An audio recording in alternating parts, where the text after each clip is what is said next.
All right, hello everyone. Thank you for joining us for our project grant reviewer training for fiscal year 26 project grants. We're recording this training session on February 24th, and we're meeting at 1 o'clock.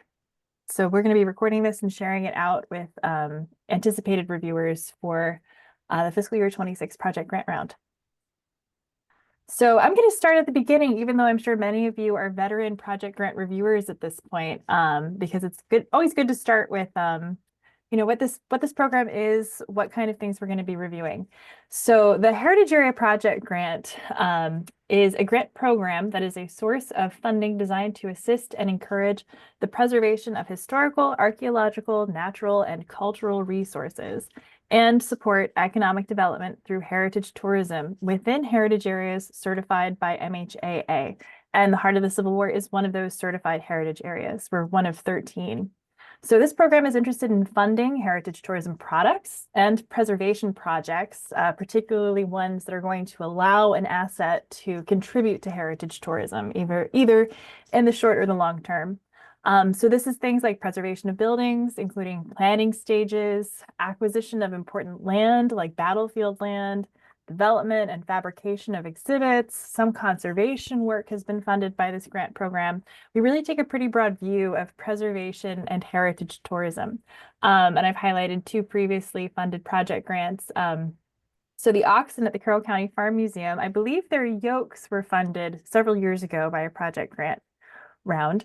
And then the Clara Barton statue in Hagerstown, which I saw in person just a couple days ago, was also funded by a project grant. And for those of you who might be new to the advisory council and the review group, the Heart of the Civil War Heritage Area, we're one of 13 different heritage areas. And our territory is this blue area here, covering portions of Carroll, Frederick, and Washington counties. And so our mission, as determined by our most recent strategic plan, so this is the fresh one, is the Heart of the Civil War Heritage Area with its partners preserves and promotes the historic sites, towns, cultural landscapes, and diverse stories in Carroll, Frederick, and Washington County, Maryland. And our vision is a vast and diverse audience engages meaningfully with the past and present in the Heart of the Civil War Heritage Area, carrying their experiences here into the future. And the image that we have here is a previously funded project grant to create forensic busts of enslaved people who've been buried on the grounds of the Catoctin furnace. And their remains have been disturbed by a highway project. And so those bones had been disinterred for a long time, and they were able to recreate what these people would have looked like and learn from their bones about who they were. So requirements for applicants. Generally, if you are seeing a project grant application in your stack of applications, it's eligible. We've already checked on that. So one thing that they need to have is location. Projects must be located within the boundaries of a certified Maryland heritage area. Applicants can originate from outside of the heritage area. For example, it could be a national organization working on a particular project within the boundaries of the heritage area. The second requirement is certain types of expenses are eligible. So funding generally cannot go towards staff salaries or go towards marketing. Heritage area staff is generally checking budgets to make sure that they're eligible. A certain percentage, I believe it's up to 10%, may go towards overhead.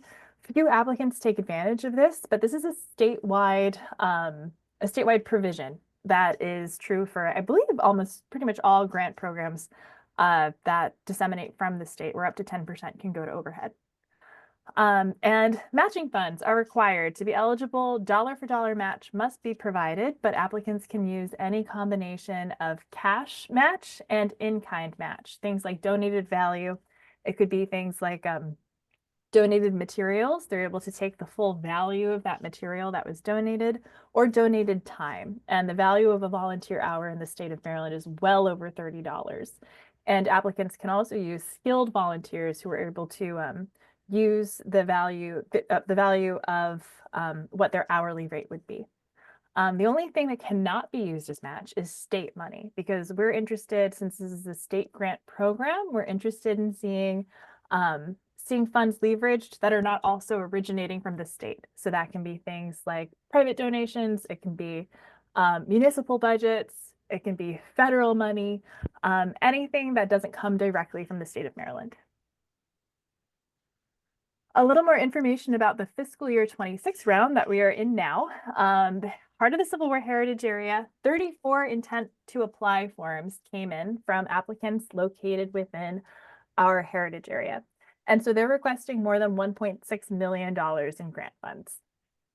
We know that our final application numbers are going to be different from this. 34 is the absolute maximum number of applicants that we can have from our region because they sent in intents to apply. However, we always receive fewer than the ITAs because we tell applicants, you know, they put in the ITA, it's their way to reserve their place to open up the application. If they ultimately decide not to apply this year, they will not be penalized for not applying, for taking a look at the application and deciding to wait or deciding to retool their approach. So yeah, we know final application numbers will be different from this. We really don't know how many we're ultimately going to get. The most recent number, I heard Liz guess maybe would be 24, but that's not a guarantee. And so we're looking at over 20, we think, but probably less than 30, almost certainly fewer than that. But again, reviewers make this program possible, and that's especially true within the heart of the Civil War Heritage Area. We receive so many applications. We receive more than most heritage areas by quite a bit, which means that our reviewers are taking on more of a load, and they are making this program possible. On review day, just as we're talking about the fiscal year 26 round, we are going to be meeting on March 20th, starting the session at 9 a.m. and we're going to be wrapping up by 3 p.m. It might not last the entire time from 9 a.m. to 3 p.m. Please reserve that amount of time. We are going to be meeting at Elmwood Farm B&B. That's in Williamsport. We sent out a calendar request to everybody with that information, and we're going to continue to send on additional details about it. And thank you so much to our new advisory council member, Letty Wilkes, who is one of the proprietors of Elmwood Farm, who's making it possible for us to meet there on March 20th. It's always great to be able to review these applications in a place that, you know, is a really interesting, what's the word, when it's a sustainable reuse of a historic building. It's great to do it in, you know, when surrounded by the kind of places that, that contribute to heritage tourism. So we're going to be providing morning coffee and tea. If you've attended before, you kind of know what that looks like. And we will be providing lunch. And so if you have dietary restrictions, let us know. I know some of you do, but we always like to just sort of get a fresh list together every year about what kind of food we can feed you. All right, so the agenda for today, we are going to talk about how you will be accessing the score sheets and applications, how you're going to receive that email, what that's going to look like. We'll talk about the grant round timeline, so you understand a little bit more about what's going in ahead of time and after the deadline, and then after our own review process, when folks are going to start receiving money. We'll touch on some guidelines for grant reviewers to keep in mind as you review before we get into the application and score sheet itself. Finally, we'll touch on the review day, what to expect for the review day, the order that usually takes, how we're going to go about ranking, and then finally, we're going to talk just a moment about a big change to the state algorithm that's going to be impacting how we rank and send along our final scores. Okay, so accessing score sheets and applications. You are going to receive an email by March 7th, we hope, because the deadline is March 3rd, and heritage area staff at the state level are going to be sending us all of these applications and all of the attachments, and then we get them all together to send along to you. So it takes them some time to pull them together, and then we work as quickly as we can to get it out. So we're hoping by March 7th, for sure, we'd like to get that out to you. So that email is going to include a Dropbox link to the applications you've been assigned and to the score sheets that correspond to it. So definitely check that Dropbox link first thing to make sure that you're able to access it. That way we can solve any access problems as quickly as possible. You're going to get your individual application assignments. We're going to go through our list of reviewers and our list of expected applications, and we'll be making assignments ahead of time so we can move very quickly. So this is why early recusals are important, because if someone needs to recuse from a particular application, we're going to have to reorder everything kind of to ensure that that we're getting 3-county representation, and that there's no recusals for all of these assigned applications. In this email, you'll also be receiving your lead reviewer assignments. Don't be afraid of being a lead reviewer. It's not a big responsibility. You will be tasked with briefly introducing the application. And so you can really turn to the summary sheet, give us your initial impressions. It's just to sort of spur discussion of an application.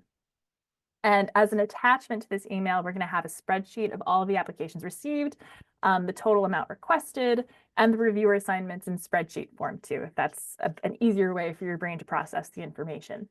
So you'll be able to see the entire fiscal year 26 round at a glance for the heart of the Civil War. But if you need printed applications and score sheets, which is something that we do provide to some reviewers, let us know ASAP. If you're not in a position to print them yourself, but you still want to look at them on paper, we are able to print and mail or deliver some binders. So reach out to me and or Olivia, and we'll work on getting those prepared as quickly as possible. So 2 important date reminders. By February 27th or earlier if you can, maybe right after you watch this, please send us your recusals. Take a look at that spreadsheet that Olivia sent out. I'll make a note to send them out again with this recording, and send us your recusals so that we know how to make these assignments. And then by March 18th, we want your preliminary scores. That gives us just a little bit of wiggle room time to order and understand the preliminary rankings of applications. So email those 2 things to Olivia at Heart of the Civil War. And if you have questions about recusals, a note about that. If you are a board member or staff member of an organization that is an applicant, you must recuse from that application. If you are a volunteer or a member or perhaps a resident of a town that is applying, you are not required to recuse. But we ask that you use your best judgment and determine whether you feel you can fairly score the project. I would also say this is true for applications that come in from organizations you might be involved with, or organizations that you might not be inclined to score well. And so just think about your biases. Think about what you think is fair, who you'd want scoring yours. Liz, go ahead. And I would just add, on the off chance that any of you might stand to benefit financially from any of these projects. For example, if you've got a side gig or your regular business, a variety of folks join us for this review. But if you're personally going to benefit financially, that's also a good reason to recuse. Thank you, Liz. I'll add that to this slide. I made this slide kind of hastily before the presentation. But yes, so board, staff, and if you stand to benefit financially, those are the 3 hard and fast rules about recusals. Everything after that, it's your own judgment, and we're trusting you. So after the deadline for applicants is March 3rd. And what we as Heritage Area staff is going to do is we're going to take a look at everything that comes in through the statewide portal to ensure that all expected applications have been received with the attachments that we're expecting. We're going to forward any letters of support that have been sent and mailed directly to us here at the Heart of the Civil War. That happens sometimes. We'll send those along. We're going to sort those applications, and we're going to assign them to local review panels. And by local review panels, I mean just making assignments. So once they're available from the state, once the state staff sends us, makes the applications and attachments available, that's when we're going to upload all of the applications, those attachments, the score sheets to Dropbox for local reviewers. We'll draft that email and send that out. Also, once that's available, that's the point at which we can start printing, compiling, mailing, and delivering those paper copy review binders. That can really take a lot of time. So think about whether you're able to print them yourself or whether you'd like us to make them for you. We are willing to do that. And then after the deadline, we need to receive and record all of your preliminary scores by March 18th ahead of the March 20th deadline, which is the review day. The overall timeline for the project grant round, the intent to apply was due on January 27th. And so we started getting the word out about the project grant round in November and December, really pushing it hard. We start talking about project grants when we start talking about mini grants, which is all the way back in the summertime. That's when we start figuring out kind of what potential projects are percolating within the heritage area. February 14th, that was a draft deadline. This was an optional deadline for applicants to send us drafted budgets, drafted responses to their applications. They're sending entire packets to us to take a look, and heritage area staff is able to review those. So Liz has been reviewing Frederick County applicants, Rachel's been doing Washington County, and I do Carroll County. March 3rd is our application deadline. And then March 20th, as you all know, is our own local grant review. The state will be reviewing in June. They have at least 2 days reserved. And then July 11th, that's the day that grant awards are going to be approved and work can begin on these projects. So the support that we, the heritage area, provides to applicants, just some background as you're looking at these applications and you're wondering kind of what kind of support did these applicants receive as they're filling out these applications. As I mentioned, we've been publicizing the grant round for quite a while. We send out to our email list via the Mason-Dixon Dispatch. We're directly communicating with potential applicants, previous applicants, people who've never applied before, but we've talked to them about potential projects, professional networks, coalitions of historic sites and museums. And so due to all of these efforts, we typically outpace all other heritage areas in number of eligible applications, in many cases by quite a bit. And then we're also providing direct support to all of these applicants. And so we advise them from the development of the project as they're deciding which of the many projects that our historic sites and museums and municipalities could potentially do, which one is going to compete best.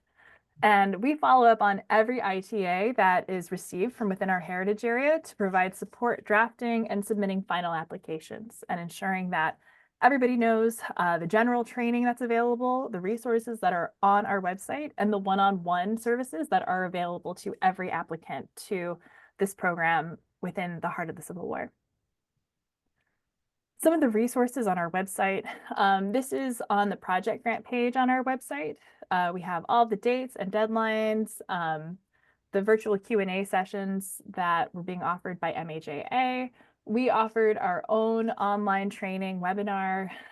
We download all the resources from the MHAA page, upload them to our own page, and provide also specialized resources that are relevant just to heritage area, heart of the Civil War applicants. So guidelines for our reviewers. I want to say first that these applications are the result of weeks and often months of hard work by applicants.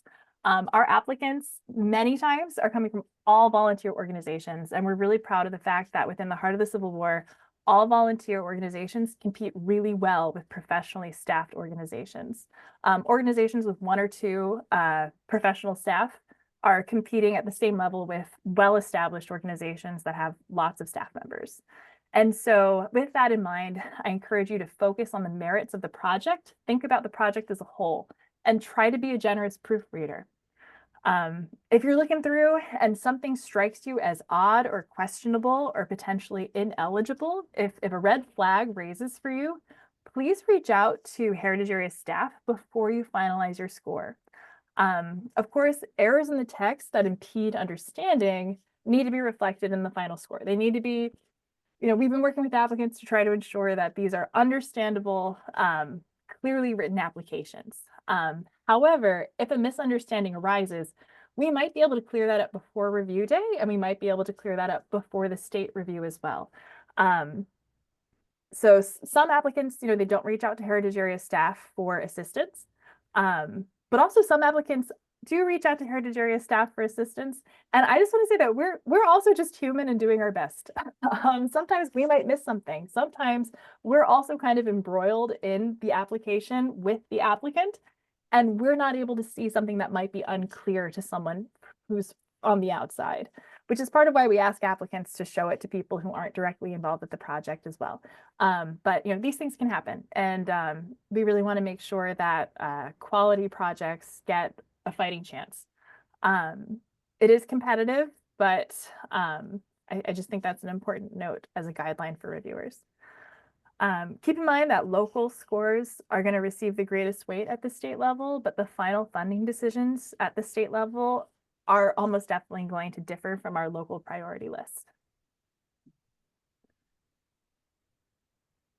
Additional guidelines.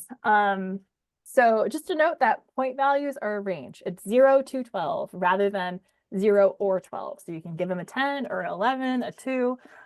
It's not all or nothing. If you're questioning how your reviewing is going, a reminder that consistency across your applications is key. If you feel like you're scoring everything a little high, just make sure you try to continue doing it the way you've always done. Try to remain consistent. Different reviewers review differently.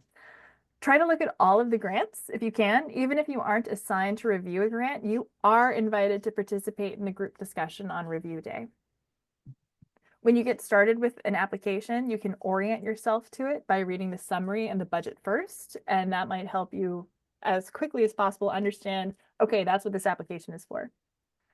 We ask that you bring your own expertise and experience to the table when you're reviewing. You are on the advisory council for a reason. You're on the board for a reason. You are representing the interests of the heritage area as a whole, and we want to understand your perspective. It's a good idea to look at the documents on the Heart of the Civil War Project Grant or even the MHAA Project Grant page to familiarize yourself with the resources that have been made available to applicants. That way you'll have an idea of what they have at their fingertips when they're writing these. And also, it's really helpful to read our strategic plan and management plan. These applicants are going to have to be speaking to how their projects help contribute to the priorities of the heritage area. And you'll only be able to judge that once you have read our strategic plan and management plan. So the application and score sheet, let's talk about that. There are two types of project grants, and the applications for those two types are just very slightly different. The capital grants, they can be funded up to $100,000. Capital means things like bricks and mortar. It can mean acquisition, development, rehabilitation, restoration, or pre-development and planning sometimes. It may require an easement through the Maryland Historical Trust, and it may be subject to Section 106 review. Capital grants do not have to be limited to historic properties. It can go to a modern visitor center that's going to be interpreting history. So it's not just limited to historic buildings.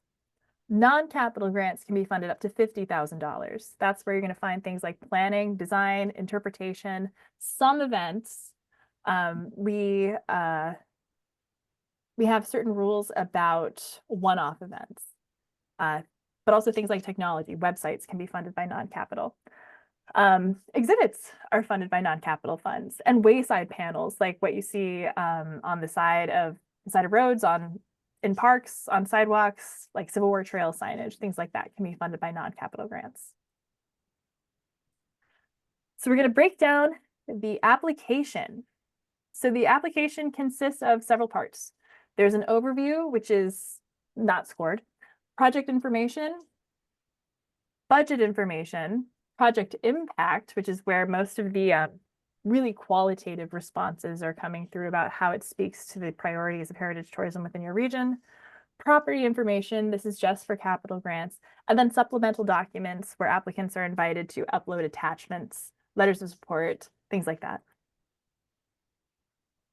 And the application, I just, screenshotted a couple of pages here. This is what their application looks like when they're filling it out. And your score sheet is a 2-page Word document.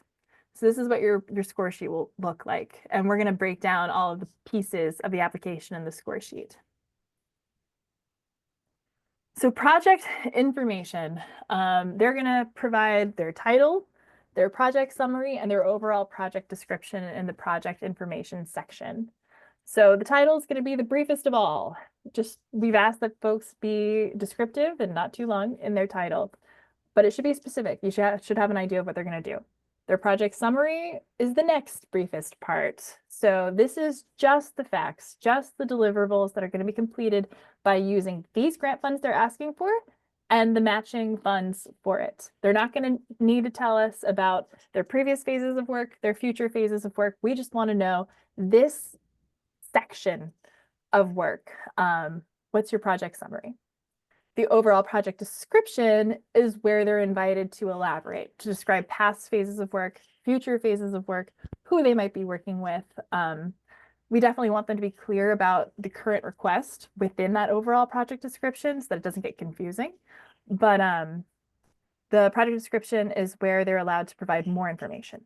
So the question you're going to be asked as a reviewer is, do the project summary, timeline, and overall project description provide a feasible plan for the creation of a heritage tourism product? And that is going to be scored from 0 to 10 points. Next up is the budget. We know that many reviewers go directly to the budget to understand the project. It shows what they're requesting the grant to fund, and it shows how they're matching it. So you can see the different pieces there. Like the timeline, it impacts the perception of other sections. Sorry, as I'm going through, I'm realizing I'm not seeing the timeline section. All right, we'll return to that. There's a timeline as well.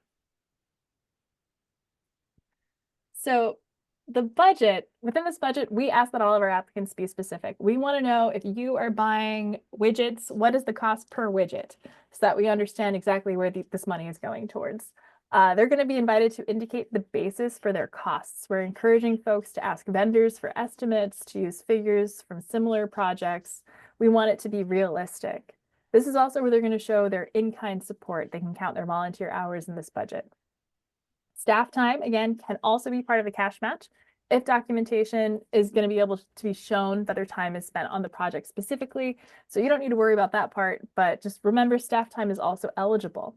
And up to 10% of the grant funds requested can be used for indirect costs. And so when you're looking at a budget, they're able to use an unlimited amount of in-kind support to help move this project along. And so you're going to be asked, does the budget contain the necessary expenditures to complete the tasks outlined in the timeline? You're going to look at their budget spreadsheet and it will look something like this. So this is where they include their line items, the work items that they're going to be spending the grant funds on. Then they're invited to insert the grant funds here, and we ask that they round to the nearest dollar. We don't need end 50 cents in here. And then the match, this spreadsheet is created by the state MHAA. They want the match to equal exactly the amount of grant funds. So if they're asking for $100,000, then they want to see only $100,000 in this match side. But say it's a much bigger project and the project is actually $500,000. The rest of the money to make that's going to go into that project is going to go under other project costs. So in that case, an example of a $500,000 project, they'll have $100,000 in grant funds, $100,000 in match, and the remaining $300,000 is going to appear in other project costs. And then they're also able to write their source of match if they know it, but they don't have to know their source of match at the time of their application. They're also going to be invited to elaborate on their budget within the budget section to explain line items, to explain sources of match that they're pursuing, and things like that. All right, Liz, are you ready to talk about project impact? I am as soon as I unmute. So we're going to look at the specific things that are asked in the project impact section. And this is the area where the highest number of points can be earned. And also within this, some of you will recall, but we do offer some additional points at the local review level that just affirm our Civil War heritage focus. So you see all the specific questions, but yes, thank you. No, go on, Emily. That was right. So the first thing the project asks is, how will this result in increased heritage tourism? And I want to draw your attention to the definition of heritage tourism that's here, and that is in the grant guidelines of the glossary, and I think it even might appear in the grant portal when they're writing the grant. Different entities and just different people will interpret the definition of heritage tourism differently. So this is what we're using. We know that locally, our DMOs, which are highly supportive of us, are very interested in our reaching people who put their heads in our beds, and among our reviewers, you will have folks, when we're discussing these things, well, how is this going to put heads in beds? And that is a very valid and important piece of what we do, because that that helps generate the economic impact we want to see. But for the Heritage Areas program, it's not the only lens they look at. So just remember that when you're scoring the grant, and think back to this definition, which is what the grantees have been asked to address. And hopefully in the course of addressing this, some of the other things that we know are especially interested to us, hotel occupancy being one, come out. But it's not the only measure of heritage tourism. And heritage tourism also includes how we're reaching our local residents, because of course, a vibrant heritage tourism destination means all the locals appreciate our place-based assets and are telling the people who are coming in from elsewhere about them. So we do encourage them to address this in terms of both quantitative and qualitative ways. And I will say, with this question and some of the others that fall under this umbrella of project impact, sometimes the capital grant applicant who's working on a very sort of straightforward, I'm going to put a roof on a building kind of project, in some cases, those applicants have to really talk more indirectly about how this is necessary for heritage tourism, because when it's accomplished, we now are in the position to do these other things. So sometimes they have to get it at it a little indirectly. Yes, next slide. So no, that's fine. We can go to the next one, Emily. Will the project build partnerships within the heritage area? So partnerships are very important part of how the heritage area determines where they want to invest their money, and they want to see that our projects are strengthening or expanding partnerships. But what I usually ask our folks to do is to speak specifically about how partnerships are directly linking into the specific ask that's come our way. So a response that says, oh, we always work with the Tourism Council, or that is a little bit more general and just acknowledges that we've got some good relationships with a local network, that isn't as impressive as a project that says, we're in conversation with such and such, or this partner organization is serving on our advisory council for this event, or this project, whatever it is. And then if I always encourage our applicants to back that up with a letter that's an attachment from a partner, where the partner says, here's what I'm prepared to bring to the table to make this particular application or project, to help bring it to fruition, and or to help make sure it is known to the travel market once it's done. So and that not every heritage area is necessarily advising people that way, but I think it's more impressive and seems like a more tangible partnership when we have that kind of backup to the applications. Next, please. Yeah. So will the project sustain or support the regional identity, including any local priorities that have been identified by your local heritage area? And this is where our project applicants should be very familiar with and actually citing our management plan and our strategic plan. Our management plan has been around for a long time. We were certified in 2006, and that plan was key to our certification. And there's a lot in it that has been accomplished that may not be as relevant anymore. And there also have things that have happened, place-based assets that have been developed since then. But there is also a lot of foundational information, and a lot of our sort of priorities and values are still there. And that is legally our plan that was the basis of our certification. We do have a new strategic plan that doesn't preclude anything in the management plan, but does sort of embellish upon it and sort of refocus a few things. A really important piece of that is our foundational principles for interpretation that is now a prelude to our 6 interpretive themes, and the themes themselves have essentially stayed the same, but we've given them a little greater focus, and that's where you find 11 different goals that have been set forth that will carry us through a 6-year period, and we're in the middle of year 3 on that. Folks should be discussing how they're sustaining regional identity in light of these plans, and when possible, they should be citing page numbers because especially at the state level, but you all know it's true of you as well. You don't necessarily know exactly where in a plan something they're referring to might be located. And sometimes our reviewers do want to toggle back and forth. Okay, let me go back and see what that plan really said about this. And so that's helpful.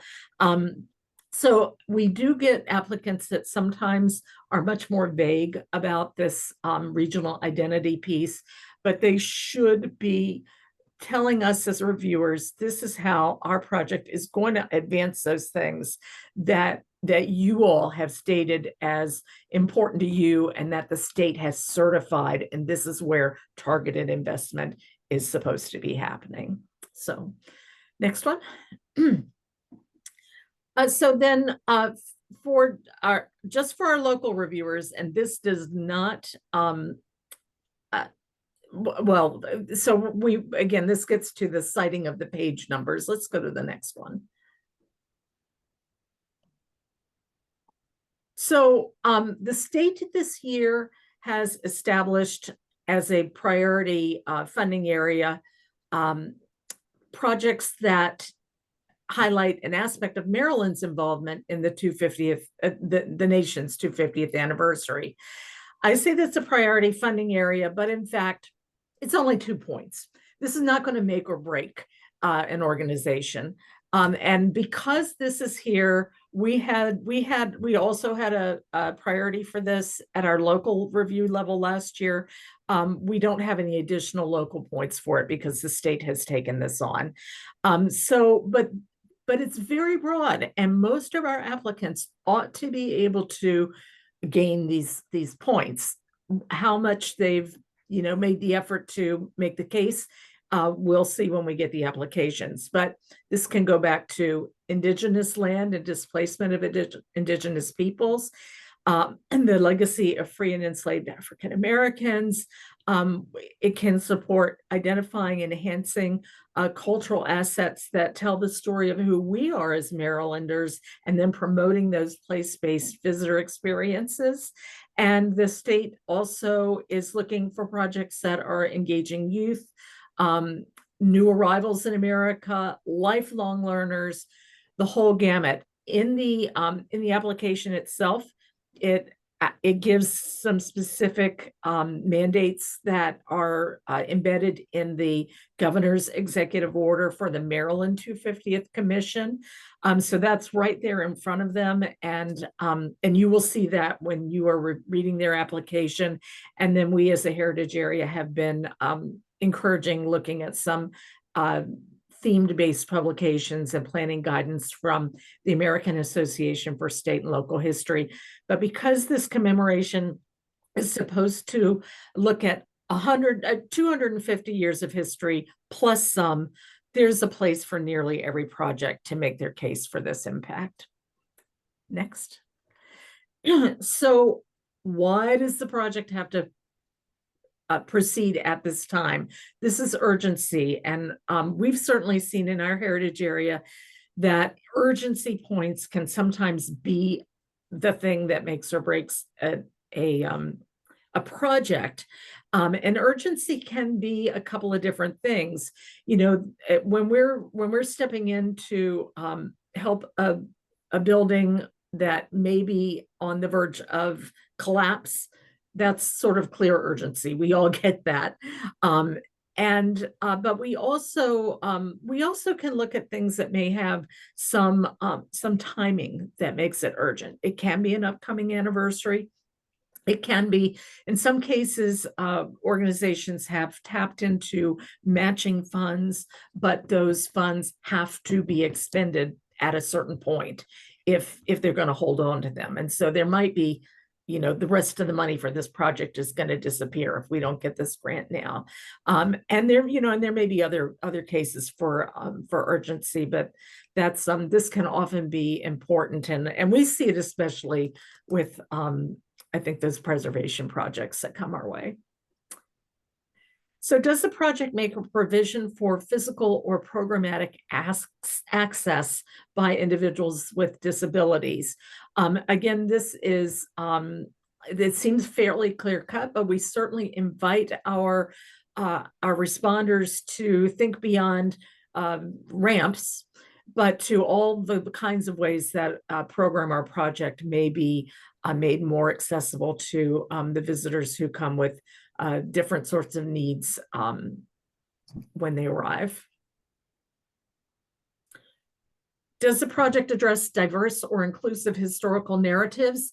In our heritage area, I think we often see a little overlap with the regional identity question, because this is part of our regional identity as well.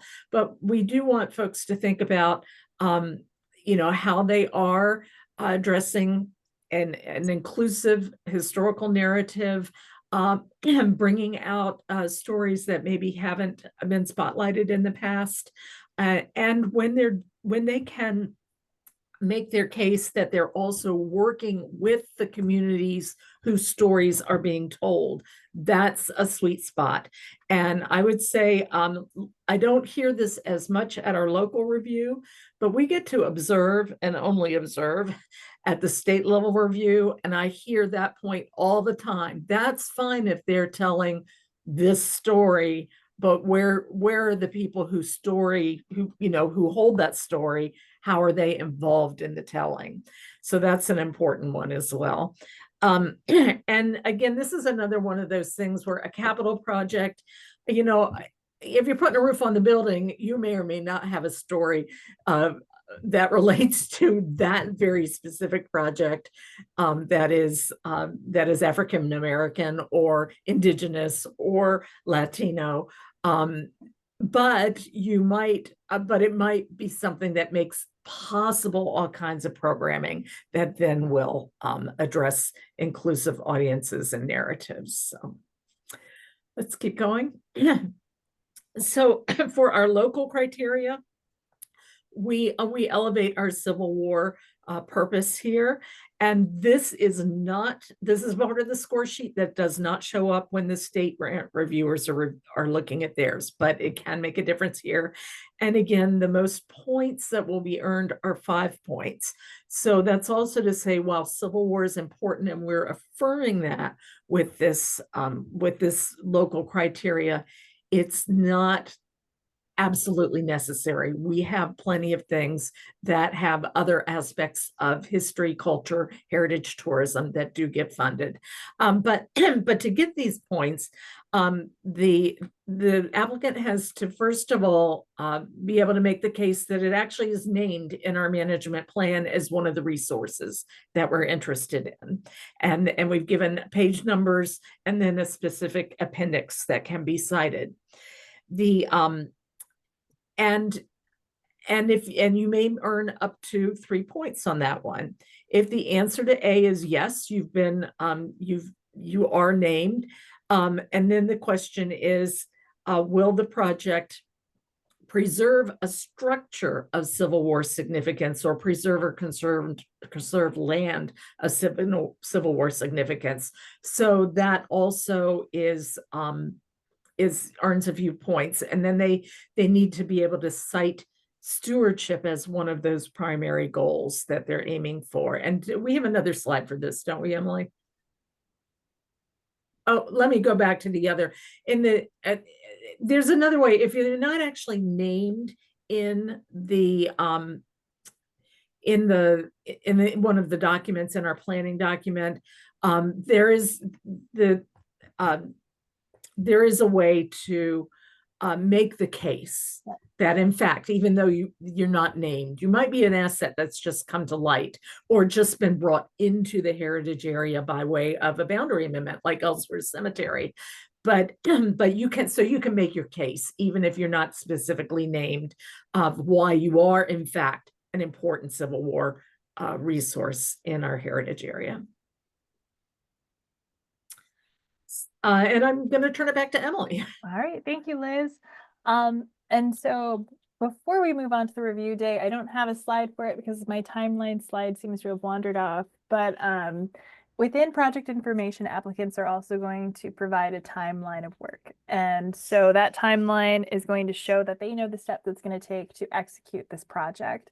They should be naming the people involved in those steps in the timeline. They should have specific dates in there. Or at the very least, be really clear at the periods of time that they're going to be devoting to different steps in the timeline. They are also allowed, Liz, correct me if I'm wrong, they are allowed to briefly discuss previous and future phases of work, if that's important to understand the overall vision for the project. But really, we're encouraging them to focus their timeline just on the steps it's going to take to execute the grant-funded project. Yes, Emily, that's correct. But if they provide any of the timeline prior to the date that this project can begin, which is going to be July 10th, they need to be very clear. This is part of the timeline that has already happened. This is the timeline that is, in fact, the grant period for this project. Yes. And a reason why they would include previous phases or something like that is to show that they had a design phase, for example, or to show that they had a planning phase. Should the question arise, somebody's working on the restoration of a building. Well, did they consult with an architect about it before, creating this plan that they're applying for? And so then they can clarify in their project description and their timeline that, yes, they did devote time to that as well. But really, we're focusing in on the current phase of work. And the other thing about the timeline that we've encouraged applicants is anything in the timeline that costs money should be in the budget. And anything that's in the budget must be in the timeline as well. And so those two documents should correspond in every application. So that's a good way to, set them next to each other and see, is this application making sense? So that's what I wanted to say on timeline, even though it went missing. So on review day, which is coming up on March 20th at Elmwood Farm B&B. Applications, we're going to score them and discuss them in descending order. So we're going to start with the most highly scored grant application, and we're going to end with the lowest scoring. By the time we get to the bottom, sometimes there isn't much discussion that's necessary, but we'll see. You will be able to change your scores during the course of the review. And so your first scores that you submit to us are preliminary. You're going to finalize your scores during the review. You must attend the full review day. And so let us know if you have a conflict, if you might need to leave an hour early or something like that. It's really best if you're able to stick around for the full review day, because that way you're around for all of the discussion, and then you're also present for the ranking, which is really key. That happens at the very end of the process. Also part of the process is we will be removing the highest and lowest score for each application, and then the remaining 3 scores are averaged. The final application priority order that we are going to send to the state, again mentioning ranking, will be established by the end of this meeting.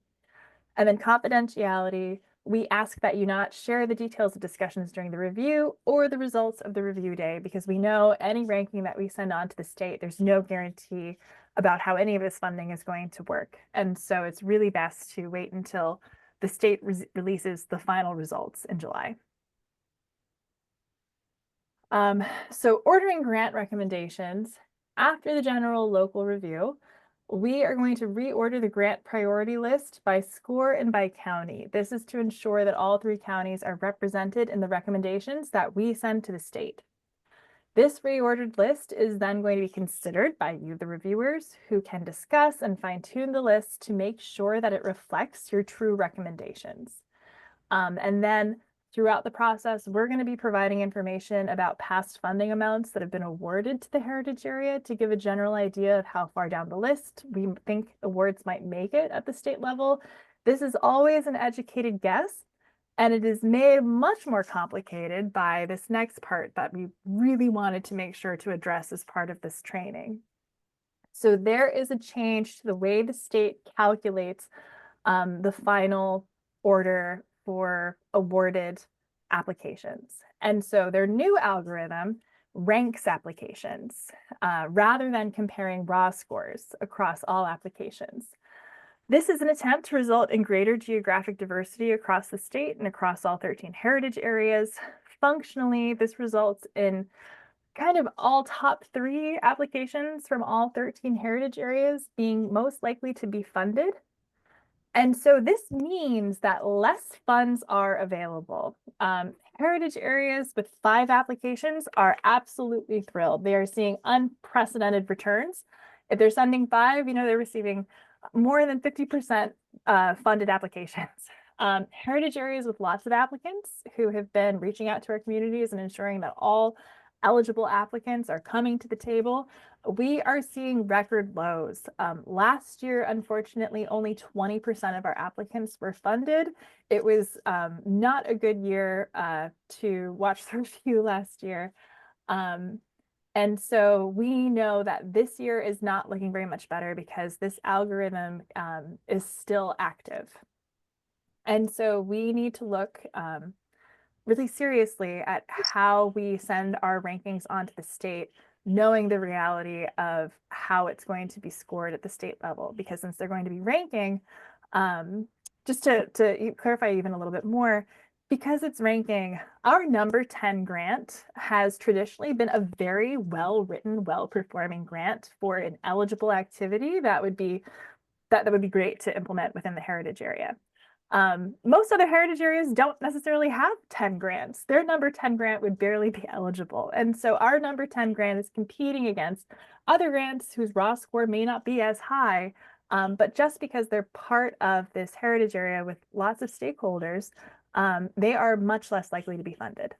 And so discussing with the Heritage Area Executive Committee in discussion with staff after we observed the review, we have determined that it is key to prioritize the return on investment for all 3 counties under these hopefully temporary circumstances. We really hope that this algorithm change is not permanent.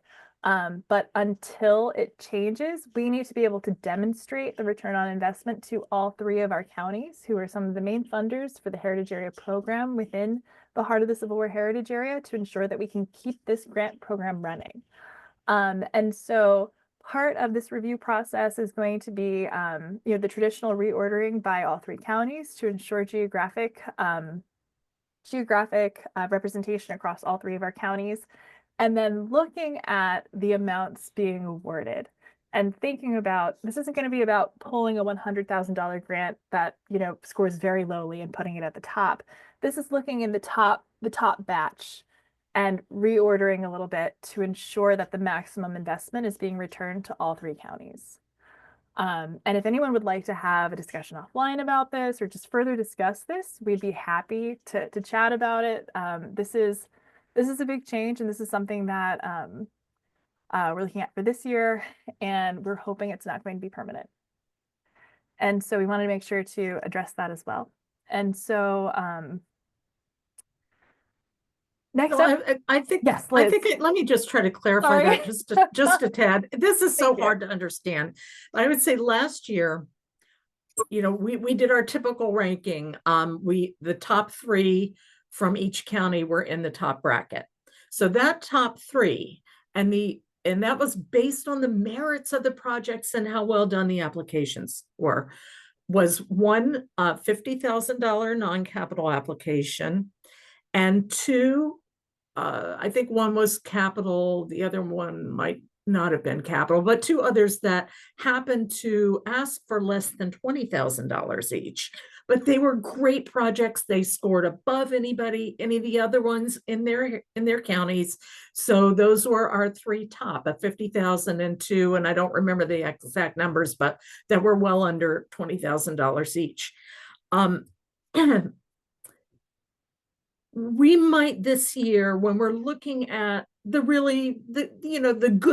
good top batch, we might still play a little bit with ranking so that projects that have asked for a little bit more are rising up to the top. And this is not to disadvantage others, but in the end, we'd like to bring home $300,000 to our heritage area, at least, if we can only expect, or if our best chance is that 3 will get funded and anything after that is bonus. I'm sure it's confusing, but that's just to let you know, we might fiddle a little bit more with those rankings, still always keeping the 3 county focus, but trying to make sure we're setting ourselves up for the biggest financial return at the end of it. Go ahead, Emily. I'm sorry. Okay, sounds good. Oh, no, thank you for clarifying. It's the kind of thing where we've been talking about it for so long that it's easy to skim over it in a way that might be hard to understand. And so we'd be happy to discuss this more. And then I'm including links and resources here to our project grant page, the MHCWHA project grant page, our planning documents, the strategic and management plans that we mentioned, and both the webinars, the statewide webinar and the heritage area webinar that we hosted as well. And so I feel like I'm kind of ending on a bummer here, but I want to say thank you for attending this reviewer training. We really, I think regardless of what happens at the state, I think with what's going on at the state level, it is making us root harder than ever for our local applicants. It's really making us, this program is able to have huge impact in all 3 counties, and we're able to see every year the return on investment, the valuable projects that are happening within the heritage area. I went through and selected just a few photos to try to illustrate how exciting some of these project grants can be. And I'm sure that we're going to have similar transformative grant applications that are funded this year as well. And it's only possible because we have a really robust group of reviewers who commit their time and their passion to this process. So thank you so much. And let me know if you have any questions. I think I might stop recording for now, though.